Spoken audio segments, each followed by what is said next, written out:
qaar ka mid ah gaadiidleyda waaweyn xamuulka ka qaada magaalada Barbare xarunta gobolka Saaxil ee ka tirsan shirkadda gaadiidka waaweyn xamuulka ka qaada magaalada Barbare ee Tawfiiq ayaa si fasad cirad darro ugu xiran maalintii 8aad degmada Looyacado ee gobolka Salal isagoo haysta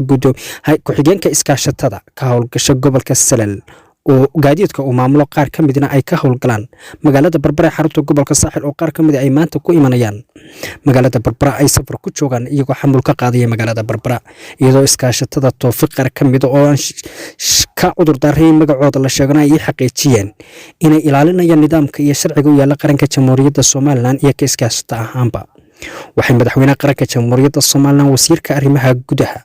taliyaha ciidamada booliska qaranka Jamhuuriyadda Soomaaliland ugu baaqeen in arintaasi si degdeg wax looga qabto iyagoo maamulka gobolka Salal ka codsaday arintaasi inuu soo fargeliyo si degdegna wax looga qabto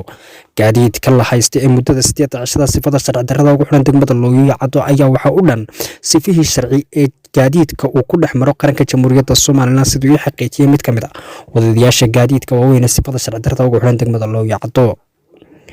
waxaana madaxweynaha qaranka Jamhuuriyadda Soomaaliland ka codsanayaan arintaasi si degdeg ah in wax looga qabto